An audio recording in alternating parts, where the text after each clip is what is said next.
Hi there, welcome back to What the Health. I'm going to be talking about foods to avoid if you're trying to lose weight today. And I'm not going to be talking about the most obvious ones like crisps, cookies, cakes, sweets. We all know that those are the kind of things that you have to moderate if you're trying to have a calorie deficit and lose weight. These are things that are probably less obvious, but they're things that I would personally avoid if I was trying to drop a few pounds. It's worth bearing in mind, of course, that I'm not a nutritionist. I'm just someone who has experience in losing weight myself, and these are things that I try to avoid whilst doing it. In fact, that's not strictly true. I did try to avoid some of these, however some of them I learned from my mistakes in that I would eat them at first and then realise that things weren't happening the way I wanted to, and then realise that they might have been part of the problem. So, number one is ready meals, frozen prepared meals that you put in the microwave. The problem with these is that whilst they can be relatively low calorie, they're usually very, very high in things like salt and saturated fat. So if you're trying to lose pounds on the scales and you're eating loads of salt, it's going to make you retain more water, etc, etc. So it's quite clear that these aren't the best option. I know that in today's society, we're very busy people and sometimes we just need a quick solution, and I cannot put my hand on my heart and say that I've not had a ready meal in the past couple of months. I've probably had one or two in the last 2 months perhaps, and that's been on occasions where it's been desperate need of, I need a meal now, I haven't got time to make it, I'll just grab a ready meal. So the things I would eat in very rare circumstances, and I would probably imagine that they're not brilliant if you want to lose weight. Next one, this might surprise some people, but it's low-fat diet foods.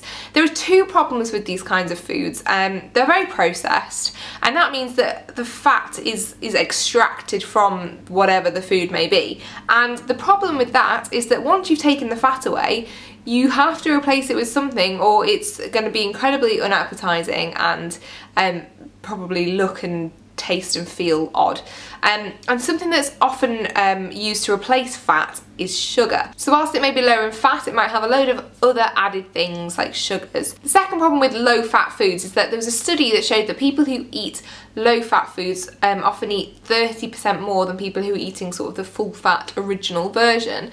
And obviously this is worrying if you're thinking about things like the sugar content of it. If you're eating something that has a lot more sugar than the original and 30% more, you're obviously going to be eating a lot of sugar in one hit, which is not ideal, you know, for sort of like refined processed sugar. So it's a real tricky one. I know that low-fat foods are marketed as being much better than the original versions, but I really personally think that eating slightly less of the full fat version, at least it's more in its natural state. But that's just my personal opinion. You might absolutely disagree with me, and if you do, let me know, leave me a comment, and we'll have a little debate. So along those same lines is sort of the 100-calorie snack packs of really unhealthy foods, and I think the problem with those is quite evident in that the ingredients of what you're eating is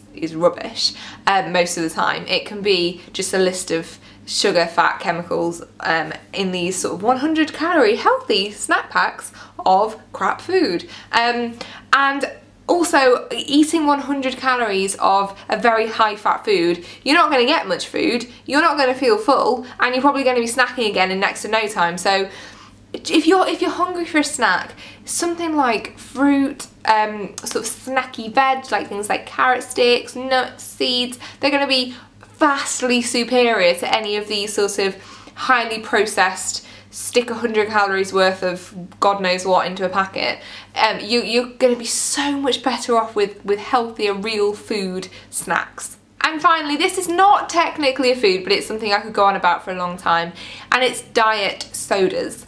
There has been so much research done about this. I'm only going to talk about this from the weight side of things, because I could go on about the ingredients and the potential dangers of those ingredients, but I'll just talk about the weight loss side of things. Once again, studies have shown that people who drink diet sodas are more likely to consume more calories through food, poor food choices, etc. And I think, I mean, I'm not a scientist, but I imagine that's probably because in your brain you think, oh, I just saved calories. I could have just had like a full fat soda, but I've had a diet one with no calories in it, so I can afford to eat more food. When really, that shouldn't be sort of substituting in your mind if you're trying to lose weight, especially. I did read a study once that said that some of the ingredients in diet drinks actually do increase your appetite, which I found really interesting as well. I'm not sure the exact ingredients on that, but I think it's quite safe to say that diet sodas are just probably not a great plan overall, and water is always going to be vastly superior. Water's great. You know what, I think I've always been a big fan of water. If you're just not keen on the taste of it, there are loads of things you can do to sort of make it more interesting. Things like just adding like squeezes of like real fruit and the juices of them, or like throwing some raspberries into your water, having like a fun water bottle that you enjoy carrying around. Like I have the water bobble. I really like it. It's just like a handy, nice water bottle. I'm gonna get it actually. It wasn't expecting to do a little cameo today, but here it is. It's just a water bottle. I bought this from John Lewis in the UK. It has this little filter here that you pop on, so you're like filtering the water as you drink. It makes everything nice and easy, and it's just a really great way to carry water around. So that's something I would definitely recommend. And there we go. Those are just 4 of the foods that I would personally either totally avoid or massively moderate in your diet if you're trying to lose weight. Let me know which foods you would probably put into that category, and you know what, the whole weight loss thing is always like a side point. If you want to be healthy, and it's not even about losing weight really, it's just about being healthy, and these are probably good things to avoid if you're wanting to live like a clean, healthy lifestyle too. So thank you for watching. Don't forget to subscribe, and thank you to everybody who has subscribed so far. It really means a lot to me. Leave me a comment. I always love to chat with you, and I'll leave my Instagram and Twitter links below too. Thanks for watching, and I'll see you next week.